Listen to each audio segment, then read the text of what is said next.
Brought to you by NBC bearing, भारताची पहिली bearing उत्पादक। नमस्कार।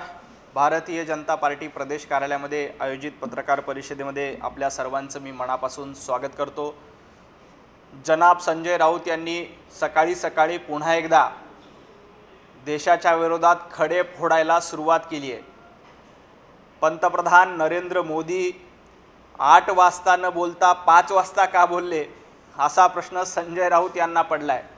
संजय राऊत पंतप्रधान नरेंद्र मोदीजी जेव्हा बोलतायत तेव्हा देशद्रोह्यांच्या देशविरोधी कारवाया करणाऱ्या लोकांच्या पायाखालची वाळू घसरते, त्यांना हादरे बसतात। अगदी तसेच हादरे काल संजय राऊत तुम्हाला देखील बसलेले आहेत।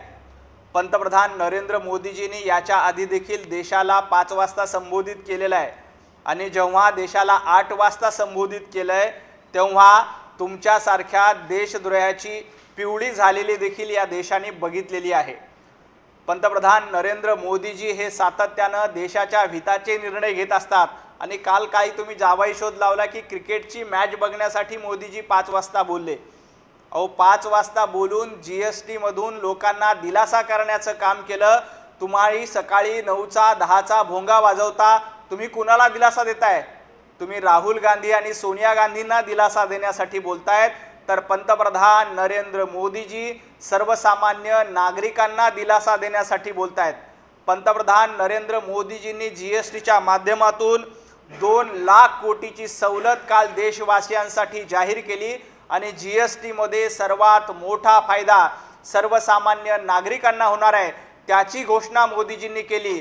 अशा पद्धतीने दिलासा देणारी घोषणा केल्यानंतर संजय राऊत यांचं मात्र पोट दुखतंय, कारण संजय राऊत यांचा सकाळी 9 वाजताचा भोंगा हा देशासाठी नाही तर देशविरोधी शक्तींसाठी असतो, हे वारंवार सिद्ध झालंय। तर पंतप्रधान नरेंद्र मोदीजी जेव्हा बोलतात तेव्हा देशाच्या हितासाठी बोलतात, सर्वसामान्य नागरिकाच्या हितासाठी बोलतात। तुम्ही मात्र सोनिया गांधी आणि राहुल गांधी यांचं हित करताय।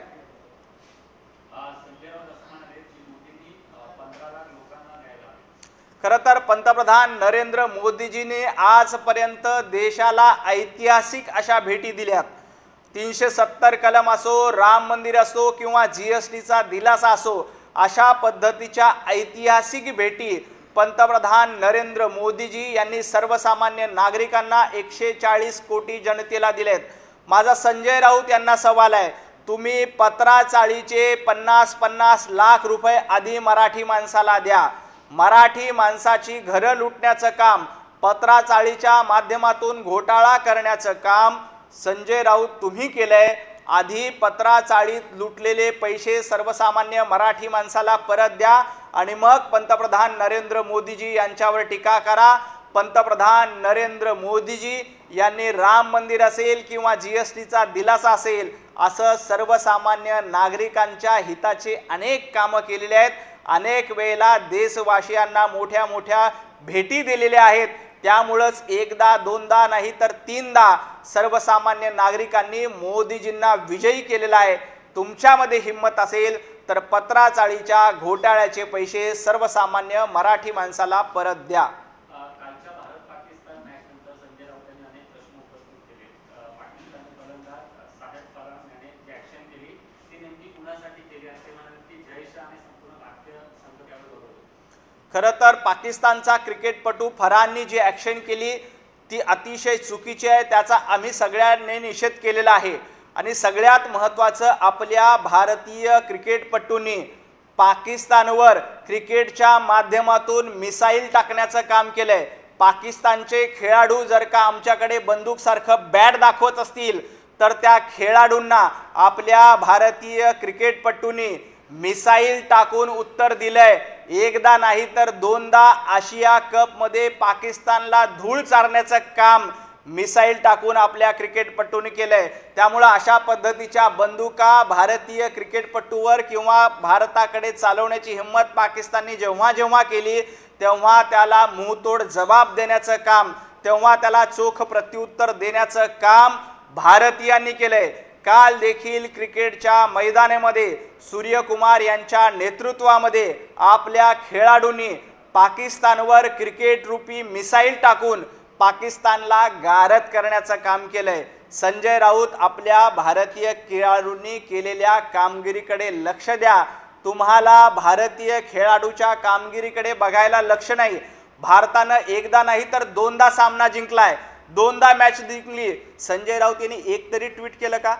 संजय राऊत यांनी पाकिस्तानचा उदो उदो करणं थांबवावं, आधी भारतीय क्रिकेटपटूचं अभिनंदन करणारं ट्विट करावं। संजय राऊतनी त्या दिवशी आपण भारत पाकिस्तान सामन्यामध्ये विजय झालो एकही ट्विट केलं नाही, भारताचं अभिनंदन केलं नाही। आजही आपण भारत पाकिस्तान सामन्यामध्ये विजय झालो, संजय राऊत यांनी भारतीय क्रिकेटपटूचं अभिनंदन करणारं ट्विट केलं नाही। संजय राऊत, तुम्हाला लाज वाटते का भारतीय टीमचं अभिनंदन करायला?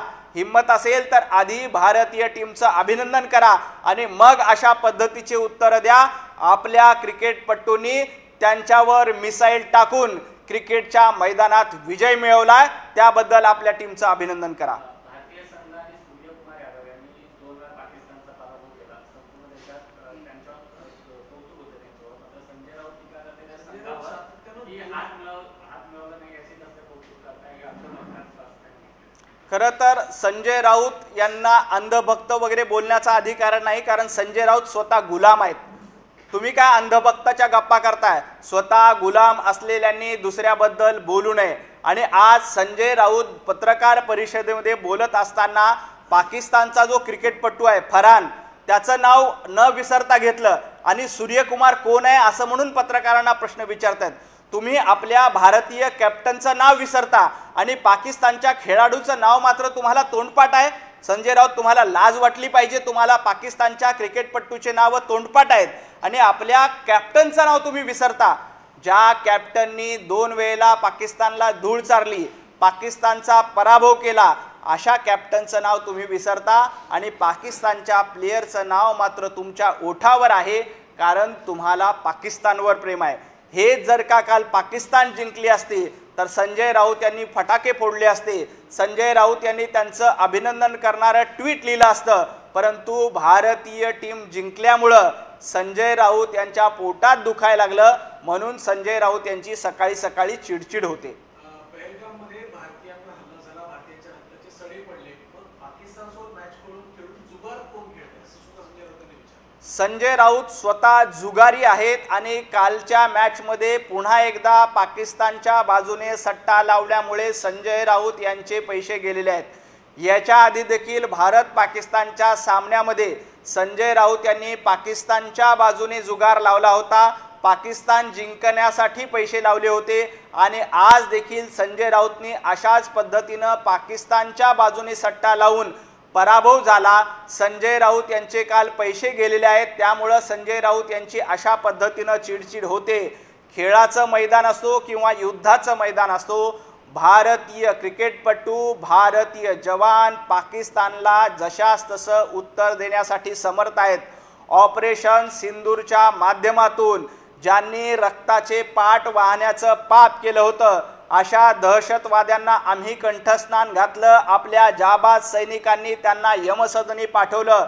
संजय राऊत, तुमच्यामध्ये कुठलीच हिम्मत नाही। काल तुम्ही पाकिस्तानच्या सामन्यामध्ये पाकिस्तानच्या बाजूने पैसे लावलात आणि हारलात, म्हणून तुम्हाला गॅम्बलिंग बद्दल बोलावंसं वाटतं। तुम्ही काल लाखो रुपयाचा सट्टा हारलात, याची आमच्याकडे माहिती आहे। पाकिस्तानला पैसे मिळावेत यासाठी तुम्ही पाकिस्तानची भाषा बोलतायत, परंतु 140 कोटी जनता तुम्हाला त्याचं उत्तर देईल। पाकिस्तानसोबत मॅच खेळणं हा भाजपच्या राष्ट्रभक्तीचा नवा गुजरात पॅटर्न आहे असा सवाल त्यांनी विचारला। खरं तर भारताच्या राष्ट्रभक्तीचा पॅटर्न हा मोदीजींचा पॅटर्न आहे, हा इंडियाचा भारत पॅटर्न आहे आणि हा नवा पॅटर्न भारताच्या 140 कोटी जनतेला माहिती आहे। हा नवा भारत घाबरत नाही, हा नवा भारत रडत नाही तर लढतो। पाकिस्तानला घरात घुसून मारण्याचा पॅटर्न मोदीजींच्या नेतृत्वात तयार झालाय। पाकिस्तानला पराभव करण्याचा पॅटर्न हा आपल्या भारतीय जवानांच्या नेतृत्वात तयार झालाय। संजय राऊत यांचा पॅटर्न पाकिस्तानचा पॅटर्न आहे, कारण संजय राऊत यांचा पॅटर्न पाकिस्तानचे झेंडे फडकवणे। संजय राऊत यांचा पॅटर्न पाकिस्तानचा उदो उदो करणं, यांच्या रॅलीमध्ये पाकिस्तानचे झेंडे फडकवले जातात आणि पाकिस्तानच्या पॅटर्नचा उदो उदो संजय राऊत यांच्याकडनं केला जातोय। परंतु पंतप्रधान नरेंद्र मोदीजी यांच्या नेतृत्वात भारताचा नवा पॅटर्न सुरू आहे आणि हा भारताचा नवा पॅटर्न रडत बसत नाही तर लढतो आणि घरात घुसून मारतो। संजय राऊत असं म्हणतायत स्वातंत्र्य सावरकरांना तुम्ही भारतरत्न पुरस्कार दिला नाही, मात्र जय शहाना भारतरत्न पुरस्कार द्या। माझी मागणी आहे की जय शहा यांच्यावर बोलण्याऐवजी, जय शहा यांना भारतरत्न देण्याची मागणी करण्याऐवजी संजय राऊत यांना पाकिस्तान रत्न पुरस्कार दिला गेला पाहिजे, कारण पाकिस्तान रत्न पुरस्कार घेण्याच्या लायकीचेच संजय राऊत आहेत। संजय राऊत ज्या पद्धतीनं पाकिस्तानची दलाली करण्याचं काम करतायत, टीम इंडिया जिंकल्यानंतर तुम्ही ट्विट करणार नाहीत आणि पाकिस्तानचे गोडवे गात बसणार, त्यामुळं संजय राऊत यांना आधी पाकिस्तान रत्न पुरस्कार दिला पाहिजे आणि त्यांची पाकिस्तानमध्ये रवानगी केली पाहिजे, अशी माझी या निमित्ताने मागणी आहे। संजय राऊत म्हणाले की मी काल ठाण्यात गेलो होतो, ठाणे खूप सुंदर शहर आहे, पण आता ठाण्यामध्ये काँक्रिटीकरण होते आणि मुख्यमंत्र्यांनी ठाण्यात लक्ष घालावं, अन्यथा ठाण्याचं बीड व्हायला वेळ लागणार आहे। खरं तर संजय राऊत हे नाशिकचे संपर्क प्रमुख होते। नाशिकचे संपर्क प्रमुख असताना संजय राऊत यांनी नाशिकच्या शिवसेनेची वाट लावली, नाशिकच्या शहराची वाट लावली। आता संजय राऊत जर का ठाण्याकडे बघत असतील तर ते इथून पुढे ठाण्याची आणि ठाण्यातल्या उभाटा गटाची देखील वाट लावणार आहेत। त्यामुळं ठाणेकरांना माझी नम्र विनंती आहे की जशी नाशिकला संजय राऊत यांची नजर लागून नाशिकला खराब करण्याचं काम संजय राऊत यांनी केलं, तसं ठाण्याला संजय राऊत यांची नजर लागू देऊ नका। मुख्यमंत्री देवाभाऊ यांचं फक्त ठाण्याकडे नाही तर संपूर्ण महाराष्ट्राकडे लक्ष आहे। संपूर्ण महाराष्ट्राला पुढे घेऊन जाण्याचं काम देवाभाऊंच्या नेतृत्वातील महायुतीचं सरकार करतंय। त्यामुळं देवाभाऊंना फक्त ठाण्यात नजर ठेवण्याची गरज नाही, देवाभाऊंची नजर महाराष्ट्रातल्या प्रत्येक जिल्ह्यामध्ये, गोंदियापासून गडचिरोलीपर्यंत, कोल्हापूरपासून सोलापूरपर्यंत प्रत्येक शहराकडे देवाभाऊंची नजर आहे आणि देवाभाऊ हा महाराष्ट्र पुढे घेऊन जात आहेत। देवाभाऊ प्रत्येक जिल्ह्याला पुढे घेऊन जात आहेत। संजय राऊत, तुम्ही नाशिकचे संपर्क प्रमुख असताना नाशिक जिल्ह्याची पूर्णतः वाट लावली, नाशिक जिल्ह्यातील उभाटा गट संपवण्याचं काम केलं। आता तुम्ही आपला मोर्चा ठाण्याकडे वळवला असाल तर ठाण्याची देखील वाट लागल्याशिवाय राहणार नाही। आणि संजय राऊत काय म्हणतायत की ठाण्याचं बीड होईल, अहो तुम्ही आमच्या बीडला बदनाम करू नका। बीड हा साधू संत महंत साहित्यिकांचा जिल्हा आहे। बीडमध्ये एखाद्या दोन घटना ज्याच्यामध्ये हिंसा घडली अशा घडल्या असतील तर त्यामुळं अख्ख्या समस्त माझ्या बीड जिल्ह्याला बदनाम करू नका। माझा बीड जिल्हा हा साधू संतांचा आहे, माऊली महाराज चाकरवाडीकर यांचा आहे। हा बीड जिल्हा मुकुंदराज यांचा आहे, हा बीड जिल्हा स्वर्गीय गोपीनाथजी मुंडे यांचा आहे। या बीड जिल्ह्याला बदनाम करण्याचं कारस्थान संजय राऊत तुम्ही करू नका। बीडची जर का बदनामी केली तर संजय राऊत तुम्हाला जशास तसं उत्तर दिलं जाईल। एखाद दुसरी घटना घडली म्हणून अख्खा बीड जिल्हा बदनाम करण्याचं कारस्थान संजय राऊत तुम्ही करू नका। तुम्ही संपर्क प्रमुख असताना नाशिकमध्ये काय वाटोळं केलं आणि आता ठाण्यात जाऊन वाटोळं करणार आहेत त्याच्याकडे बघा। बीड जिल्ह्याबद्दल चकार शब्द बोलला तरी आम्ही सहन करणार नाही, कारण महाराष्ट्रातला प्रत्येक जिल्हा आमच्यासाठी प्रिय आहे। संजय राऊतांनी दसरा मेळावा आमचं काय असं म्हणत राष्ट्रीय स्वयंसेवक संघावर टीका केली, म्हणत की दांडा भाजपचा आहे आणि झेंडा गुजरातचा आहे। आमचा झेंडा हिंदुत्वाचा आहे आणि आमचा दांडा राष्ट्रभक्तीचा आहे। संजय राऊत, तुमचा झेंडा पाकिस्तानचा आहे आणि तुमचा दांडा राहुल गांधींचा आहे। ज्या पद्धतीने तुम्ही राष्ट्रीय स्वयंसेवक संघावर टीका करताय, याच्या आधी देखील उद्धवजी ठाकरे यांनी राष्ट्रीय स्वयंसेवक संघाच्या झेंड्याला फडकं म्हटलं होतं आणि आता तुम्ही हा झेंडा भाजपचा म्हणताय। अहो, राष्ट्रीय स्वयंसेवक संघाचा झेंडा हा हिंदुत्वाचा झेंडा आहे, हा छत्रपती शिवाजी महाराज यांचा भगवा झेंडा आहे आणि छत्रपती शिवाजी महाराजांचा वारसा चालवण्याचं काम, छत्रपती शिवाजी महाराजांचे हिंदुत्ववादी विचार पुढे नेण्याचं काम आणि राष्ट्रभक्तीचे विचार पुढे नेण्याचं काम राष्ट्रीय स्वयंसेवक संघाच्या माध्यमातून केला जातोय। आणि हा दसरा मेळावा आज सुरू झालेला नाही, वर्षानुवर्ष 100 वर्षाची या दसरा मेळाव्याची परंपरा आहे। राष्ट्रीय स्वयंसेवक संघ अभिमानाने हिंदुत्वाची पताका भगवा झेंडा खांद्यावर घेऊन समर्थपणे राष्ट्रभक्तीचा नारा देतोय। संजय राऊत, तुमचा झेंडा पाकिस्तानचा आहे आणि तुमच्या झेंड्याला राहुल गांधींचा दांडा लागलेला आहे, त्याकडे आधी लक्ष द्या आणि मग राष्ट्रीय स्वयंसेवक संघाच्या झेंड्यावर, राष्ट्रीय स्वयंसेवकांच्या अजेंड्यावर टीका करा। राष्ट्रीय स्वयंसेवक संघाचा अजेंडा हा देशभक्तीचा आहे, तर तुमचा अजेंडा हा पाकिस्तान भक्तीचा आहे, हे वेळोवेळी सिद्ध झालेलं आहे। काल मनोज पाटलांनी जी 24 तासला एक मुलाखत दिली त्यामध्ये ते असं म्हणाले की हैदराबाद गॅजेटनुसार सरकारला दसऱ्यापर्यंतच अल्टिमेटम आहे, दसऱ्यानंतर काय आम्ही थांबणार नाही, आम्हाला जे करायचे ते आम्ही करतो। मुख्यमंत्री देवाभाऊ यांनी मराठा समाजाला अतिशय सक्षम असं आरक्षण दिलेलं आहे। हैदराबाद गॅजेटची अंमलबजावणी सुरू आहे। मराठा समाजाला वेगवेगळ्या ठिकाणी प्रमाणपत्र देखील मिळतंय आणि यात कुठेही आपल्या ओबीसी बांधवांचं देखील नुकसान होणार नाही। माझी मनोज जरांगे पाटील यांना विनंती आहे की अशा पद्धतीनं मराठा समाजाला प्रमाणपत्र मिळत असताना ते प्रमाणपत्र जास्तीत जास्त मिळावेत यासाठी प्रयत्न करावेत, अशा पद्धतीची भाषा त्यांनी करू नये। काल एका यूट्यूब चॅनलच्या मुलाखतीमध्ये बोलताना संजय राऊत, मराठी गौरव नावाच्या यूट्यूब चॅनलवर बोलताना संजय राऊत असं म्हणाले की आम्ही गांजा पितो आणि वेगवेगळे नेते हे भांग पितात। संजय राऊत, तुम्ही गांजा पिऊन पत्रकार परिषद घेता त्याला आमचं ऑब्जेक्शन आहे, तुम्ही भांग पिऊन पत्रकार परिषद घेता त्याला ऑब्जेक्शन आहे। तुम्ही जी काय वायफळ बडबड करता रोज आणि अशा पद्धतीनं कोणी भांग केला कोणी गांजा ओढला याबद्दल तुम्ही बोलू नका।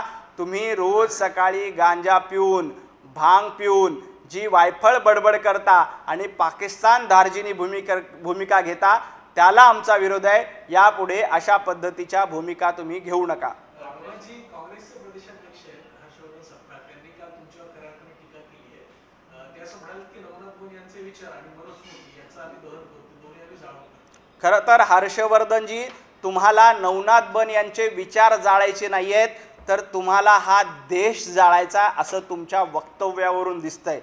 राहुल गांधी ज्या पद्धतीनं ट्विट करून जेन झीचा उल्लेख करून नेपाळसारखी परिस्थिती होईल अशा पद्धतीचे इशारे देत आहेत आणि तुम्ही देखील या ठिकाणी जाळपोळीची भाषा करतायत।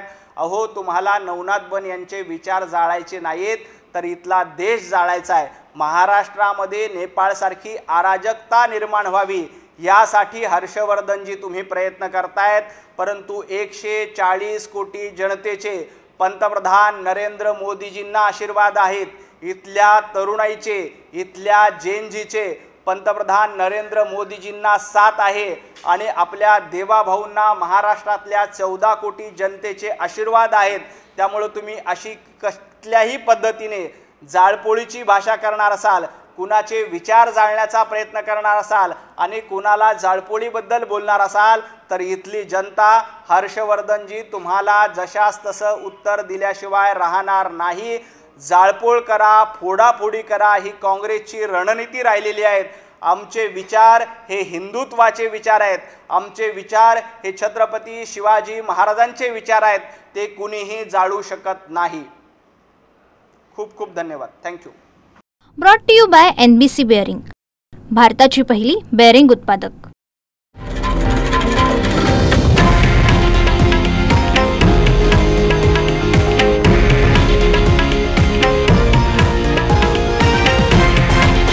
हे आहे देशातील नंबर 1 न्यूज नेटवर्क आणि आपण पाहत आहात TV9 मराठी, एकमेव।